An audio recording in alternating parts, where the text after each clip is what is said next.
Good morning friends. आज आपण बघणार आहोत role of microbes in industrial production. आता इंडस्ट्रियल प्रोडक्शनमध्ये कुठल्या कुठल्या येतात बघा, ब्रँचेस येतात बघा. एक म्हणजे अल्कोहोलिक बिव्हरेजेस, जिथं अल्कोहोल तयार करतो आहे आपण, rum, whisky, brandy. Organic acids, vitamins, growth hormones, enzyme आणि अँटीबायोटिक म्हणजे मेडिसिन. ठीक आहे. हे जे सगळे प्रॉडक्ट आहेत त्याचा बेस हा मायक्रो ऑर्गॅनिझम्स आहेत आणि हे सगळे मायक्रोब्स हे इंडस्ट्रियल प्रोडक्शन म्हणजेच alcoholic beverage, organic acids, vitamins, enzymes, growth hormones, antibiotics हे प्रिपरेशनसाठी वापरले जातात. During fermentation, variety of products like alcoholic beverages, organic acids, vitamins, growth hormones, enzymes, antibiotics etcetera are produce. Production of an industrial scale require growing microbes in very large vessels called fermental. आणि जे vessel आहे स्टीलचं असतं, stainless स्टीलचं असतं, क्रोमियमचं असतं, एक मोठं लार्ज व्हेसल असतं, त्याला आपण काय म्हणतो, fermenter. The main function of a fermenter is to provide a controlled environment for growth of a microorganism or defined mixture of microorganism to obtain a desire product. आता आपल्याला काय तयार करायचं आहे, कुठला तयार करायचा आहे, कुठल्या क्वालिटीचा करायचा आहे, ती व्हरायटी मायक्रो ऑर्गॅनिझमची आपल्याला लागते. Desire variety. आणि त्याला लागणारं जे कंट्रोल्ड एन्व्हायरमेंट आहे ते आपल्याला इथे लागतं.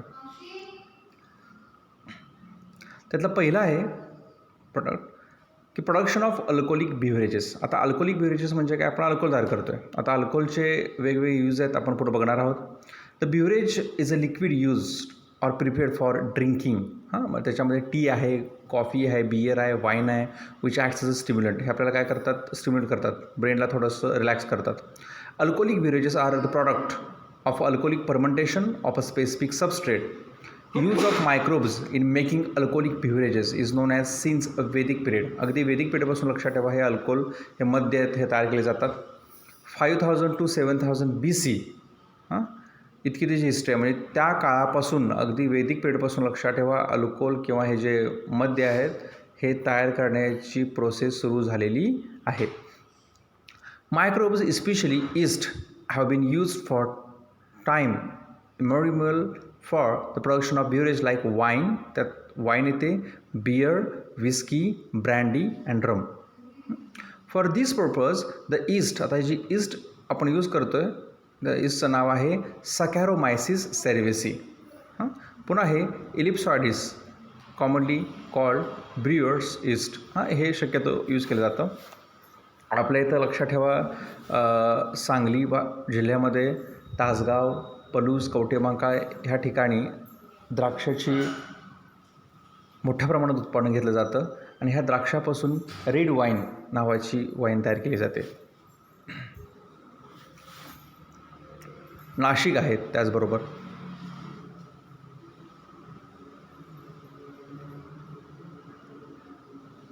इलिप्सॉइडिस, सॅकॅरोमायसिस सेरेव्हेसी, इलिप्सॉइडिस commonly called brewer's yeast is used for fermenting malted cereals and fruit juice to produce ethanol. मग सिरियल्स असतील, कडधान्य असतील, फ्रूट्स असतील, त्याच्यापासून सुद्धा आपण काय करतो आहे, इथेनॉल म्हणजे C2H5OH म्हणजेच अल्कोहोल तयार करतो आहे. Among the beverages wine and beer are produce without distillation, whereas whisky, brandy and rum are distil beverage. त्याच्यामध्ये त्याचं डिस्टिलेशन करतात, याचं डिस्टिलेशन करत नाहीत. ठीक आहे. The tubular tower fermenter is use for a large scale production of alcohol. अगदी मोठ्या प्रमाणात जर आपल्याला उत्पादन घ्यायचं असेल, प्रोडक्शन करायचं असेल अल्कोहोलचं, ह्या बिव्हरेजचं, तर आपल्याला एक मोठी वेसल लागते. ती खाली दिलेली आहे, ते डिझाईन तुम्ही बघा, आणि त्याचं नाव आहे ट्युब्युलर टावर फर्मेंटर. आता हा जो फर्मेंटर आहे, याच्यामध्ये आपण फर्मेंटेशन करतो आहे आणि अल्कोहोल, विस्की, ब्रँडी हे तयार करतो आहे मोठ्या प्रमाणामध्ये. हे वेसल शक्यतो क्रोमियम, स्टेनलेस स्टीलचं पासून बनवलेलं असतं. ही डायग्राम खूप इम्पॉर्टंट आहे. आतापर्यंत 2 ते 3 वेळा विचारलेली आहे. Several traditional drinks and foods are also make through a fermentation by yeast. त्याच्यामध्ये ईस्ट आपण वापरतो आहे, saccharomyces cerevisiae. Today a traditional drink of the coastal region in South India is made of fermentation of the sugar sap extracted from palm plant. तुम्हाला सगळ्यांना माहीत असेल की palm प्लांटपासून, लक्षात ठेवा, त्याचा जो चीक आहे, ह्याच्या चिकापासून आपण काय करतो आहे, ही दारू तयार करतो आहे. कोकोनट असेल. The famous wine of Goa traditionally non as Finney is made for fermentation of freshie periods of cashew fruits. काजूपासून गोव्यामध्ये जी वाईन तयार केली जाते की जी जगामध्ये प्रसिद्ध आहे त्याला आपण काय म्हणतो आहे, feni. The production of organic acids. आता नेक्स्ट आहे प्रोडक्शन ऑफ ऑर्गॅनिक ॲसिड. आपण अल्कोहोल बघितलं. The microbes are also used for the commercial and industrial production of certain organic acids. These compounds can produce directly from glucose. आता ग्लुकोजपासून आपण काय करतोय, ग्लुकोनिक acid तयार करतोय. मग ग्लुकोनिक ॲसिड हे काय आहे, ऑर्गॅनिक ॲसिड आहे. Or form as the end product from pyruvate or ethanol. त्याच्यापासून आपण काय करतोय, पायरुवेट इथेनॉल तयार करतोय. आता ऑर्गॅनिक ॲसिड, आता हे दिलेले खाली ऑर्गॅनिक ॲसिड आहेत बघा, 4 आहेत की जे इम्पॉर्टंट आहेत. टॉनिकमध्ये किंवा ह्याच्यामध्ये आपण ते यूज करतो आहे वेगवेगळ्या प्रोडक्शनमध्ये. पहिला आहे सायट्रिक ॲसिड, सेकंड आहे ग्लुकॉनिक ॲसिड, तिसरं आहे फ्युमॅरिक ॲसिड आणि लास्ट आहे ॲसिटिक ॲसिड. त्याला आपण काय म्हणतो, विनेगार. खाद्यपदार्थामध्ये बेकरी ह्याच्यामध्ये आपण काय करतो आहे, विनेगार हा प्रॉडक्ट हे ऑर्गॅनिक ॲसिड यूज करतो आहे. आता सायट्रिक ॲसिड हे आपण कशापासून तयार करतो आहे, कुठला मायक्रोब्स आहे तो, ॲस्परगिलस निगर. ग्लुकोनिक ॲसिड कशापासून तयार करतो आहे, ॲस्परगिलस निगर. फ्युमरिक ॲसिड कशापासून तयार करतो आहे, रायझोपस रायझिसस. ॲसिडिक ॲसिड कशापासून तयार करतो आहे, ॲसिडोबॅक्टर ॲसिटी, ही बॅक्टेरिया. आता ऑर्गॅनिक ॲसिड आणि त्याचं रिस्पेक्टिव्ह मायक्रोब्स हे तुमच्या लक्षात ठेवावं लागेल. हे जे सगळे मायक्रोब्स आहेत ह्यांची सायंटिफिक नावं आपल्या लक्षात राहणं खूप गरजेचं आहे. बायनॉमियल नॉमेनक्लेचर इथं दिलेलं आहे, त्याप्रमाणे तुम्हाला ती नावं लक्षात ठेवायची आहे. स्पेलिंग मिस्टेक अजिबात करायची नाही आहे. The organic acids are further used variously. For example, citric acid is used in confectionery, fumaric acid is resin as a welting agent, and gluconic acid is medicine for solubility of calcium plus ions. The use आहे. Third नंबरला आहे production of vitamins. आता vitamins कुठले कुठले आहेत बघा. The vitamins are the some organic nitrogens compounds which are capable of performing many life sustaining functions inside our body. आपल्या बॉडीमध्ये असे काही जी कामं आहेत, जे फंक्शन्स आहेत, हे कायम करण्यासाठी विटॅमिनचा रोल काय आहे, इम्पॉर्टंट आहे. आता विटॅमिन तुम्हाला सगळ्यांना माहिती आहे की 2 प्रकारचे विटॅमिन्स आहेत. एक म्हणजे वॉटर सॉल्युबल विटॅमिन आणि दुसरं आहे fat soluble vitamin. Water soluble विटॅमिनमध्ये विटॅमिन ए आहे, बी आहे, सी आहे. म्हणजे B complex. These compounds cannot be synthesized by humans except vitamin D and therefore they have to supplied in small amount in the diet. असे काही vitamins आहेत की जे आपल्याला बाहेरून घ्यावे लागतात, आपली बॉडी ती तयार करत नाहीत. मग काही मायक्रोब्सच्या सहाय्यानं आपण हे विटॅमिन्स तयार करू शकतो आहे. Microbes are capable of synthesizing the vitamins and hence they can be successfully used for the commercial production of many of the vitamins. Thiamine, riboflavin, pyroxine, folic acids, pantothenic acids, biotin, vitamin B12, that is cyanocobalamin, ascorbic acid, beta carotene, and ergosterol, that is provitamin D. हे सगळे vitamin आपण काय करू शकतो, तयार करू शकतो with the help of micro organism. Vitamins are manufactured by fermentation using different microbial sources as mentioned below. ते खाली दिलेले आहेत बघा. विटॅमिन B2 हे आपण न्यूरोस्पोरा गॉसिपीपासून तयार करतो आहे. इरिमोथेसियम एसबी ह्याच्यापासून तयार करतो आहे. विटॅमिन B12 त्याचं दुसरं नाव आहे सायनोकोबालमाइन. हे सुडोमोनास डेंट्रिफिकन्स ह्या बॅक्टेरियापासून आपण काय करतो आहे, तयार करतो आहे. विटॅमिन सी ॲस्परगिलस निगरपासून तयार करतो आहे. आता विटॅमिनचे 2 प्रकार आहेत, ठीक आहे. एक म्हणजे वॉटर सॉल्युबल विटॅमिन. आता वॉटर सॉल्युबलमध्ये काय ते बघा, बी कॉम्प्लेक्स. म्हणजे बी कॉम्प्लेक्समध्ये बीचे डेरिव्हेटिव्ह सगळे येतात आणि सी. आणि फॅटमध्ये ए, डी आणि ई आणि के येतात. नंबर 4ला आहे प्रोडक्शन ऑफ अँटीबायोटिक्स. आता antibiotics are probably the most important group of compound synthesize by industrial. आता अँटीबायोटिकमध्ये सगळ्यांना तुम्हाला माहिती आहे, अँटीबायोटिकमध्ये सगळे औषध येतात. The micro organism most antibiotics are secondary metabolites. हे सेकंडरी मेटाबोलाइट्स आहेत, दुय्यम पदार्थ आहेत. They have therapeutically importance and are use in medical treatment. Medical ट्रीटमेंटमध्ये हे खूप इम्पॉर्टंट आहे antibiotics. These are produce in small amount by certain microbes like bacteria. मग हे जे अँटीबायोटिक आहेत हे लिव्हिंग ऑर्गॅनिझमपासून तयार करतात. मग ते कोण आहेत, बॅक्टेरिया, फंगी आहे, फ्युअल्गी which inhibit growth of other microbial pathogens. Therefore they are use in medicine, म्हणून ते मेडिसिनमध्ये आपण यूज करतो आहे. The antibiotics are antibacterial. हे अँटीबायोटिक हे बॅक्टेरियाच्या अगेन्स्ट काम करतात, म्हणून त्याला आपण काय म्हणतो आहे अँटीबॅक्टेरियल. काही फंगसच्या अगेन्स्ट काम करतात, त्याला आपण काय म्हणतो आहे antifungal. Antiviral against virus. Antibiotics have great improved our capacity to treat deadly disease such as plague, whooping cough म्हणजे डांग्या खोकला, प्लेग आहे, diphtheria, leprosy etcetera. Some common antibiotics and their microbial sources are listed below. हे खूप important आहे बघा, हे आपल्याला पाठ करावंच लागेल. हे अँटीबायोटिक आहे बघा, क्लोरोमायसिटिन, इरॅथ्रोमायसिन, पेनिसिलिन, स्ट्रिप्टोमायसिन, गिरेसोफ्लेविन, बॅसिट्रॅसिन, ठीक आहे, टेट्रामायसिन किंवा ऑक्सिटेट्रासायक्लिन, आणि त्याचे मायक्रोबियल सोर्सेस आहेत. आता क्लोरोमायसिटिन, स्ट्रिप्टोमायसिस वेन्झुली, इरॅथ्रोमायसिन, स्ट्रिप्टोमायसिस इरॅथ्रस, पेनिसिलियम क्रायोसिजिनम, स्ट्रिप्टोमायसिस ग्रेन्सिन्स किंवा ग्रिसोफ्लेविन, पेनिसिलियम ग्रिसोफ्लिवम, बॅसिट्रॅसिन, बॅसिलस लिचिनिफॉर्मिस, आणि टेट्रासायक्लिन, स्ट्रेप्टोफॉक्सिन ऑरिफॅसिनिस. हे सगळे काय आहेत त्याचे मायक्रोबियल सोर्सेस आहेत. तर लास्ट आहे second last, production of enzymes. In living being enzymes play a key role in metabolic reactions and therefore these are essential for the survival of such being. आता सगळ्यात महत्त्वाचे आहेत बघा एन्झाईम्स. एन्झाईम्स हे खूप इम्पॉर्टंट आहेत. They are biocatalyst. ठीक आहे.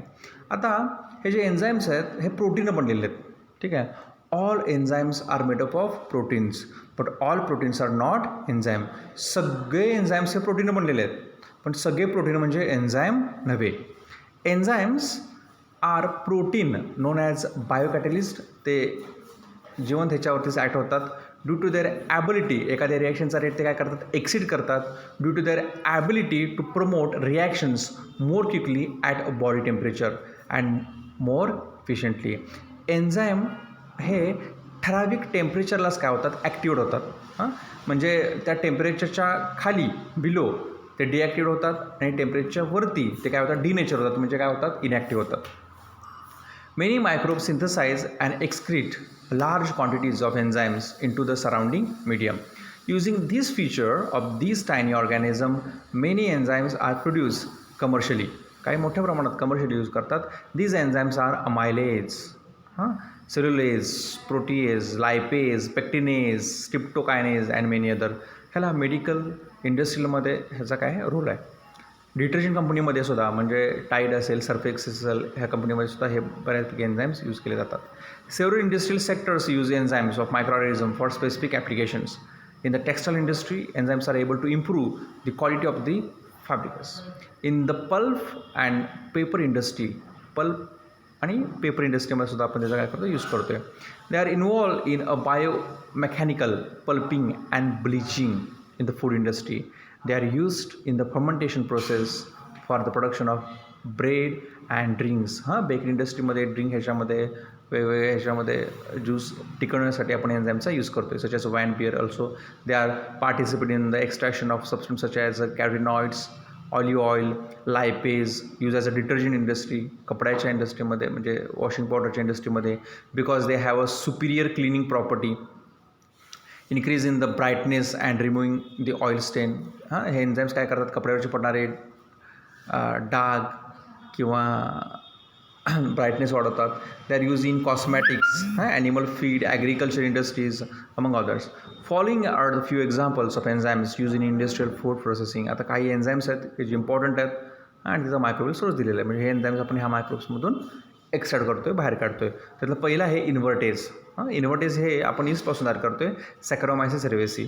पेक्टिनेज हे आपण काय करतो आहे स्क्लेरोटिनिया लिबर्टिने ह्याच्यापासून तयार करतो आहे किंवा ॲस्परगल निगरपासून तयार करतो आहे. लायपेज हे आपण कॅनिडा लिपोलायटिका ह्याच्यापासून तयार करतो आहे. सेल्युलोज आपण कशापासून तयार करतो सेल्युलेज तर ट्रायकोडर्मा कोनिकी ह्याच्यापासून काय करतो आहे तयार करतो आहे.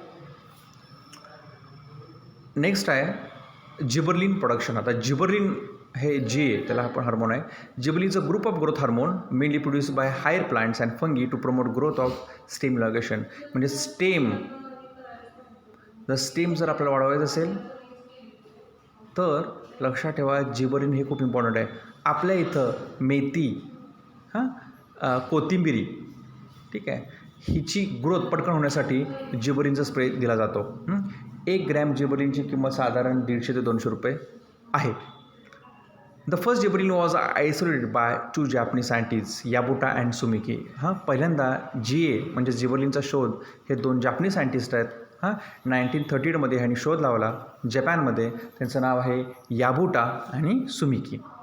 From rice seedlings infected with fungus. मग कशापासून लावला तर राईस सीडलिंग्स म्हणजे भाताची जे रोपं आहेत हे एका फंगसनं हे झालं होतं इन्फेक्ट झालं होतं आणि त्या बुरशीचं नाव आहे जिब्रेल्ला फुजिकोरी. आणि ह्या जिब्रिला फुजिकोरीपासून त्यांनी काय केलं हे जिबरलिन एक्स्ट्रॅक्ट केलं आणि त्याचा पूर्णपणे श्रेय ह्या 2 सायंटिस्टला जातं याबुटा आणि सुमिकी. About 15 different types of gibberellins have been isolated. 15 प्रकारचे जिबरलिनचे प्रकार आहेत किंवा ते डिस्कवर केलेले आहेत. Gibberellins have many practical applications. They are use to parthenocarpy in apple, parthenocarpy in pear. They are use in breaking of the dormancy of seeds and also inducing flowering in long day plants, that is LDP. They are also used to enlarge the size of grapefruit. फळांची size वाढवण्यासाठी. Seedless variety ज्या आहेत म्हणजे Apple असेल pier असेल किंवा काही असे आता नवीन पेरू आलेले आहेत गावा की ज्याच्यामध्ये सीडलेस व्हरायटी आहे त्याला आपण पार्थेनोग्राफी म्हणतो आहे. ती इंड्यूस करण्यासाठी. लॉंग डे प्लांटमध्ये म्हणजे ज्यांना दिवस जास्त लागतो रात्रीपेक्षा मग त्यांच्यामध्ये फ्लावर इनिशिएशनसाठी ह्याचा काय आहे उपयोग केलेला आहे. आज आपण इथंच थांबूया. धन्यवाद.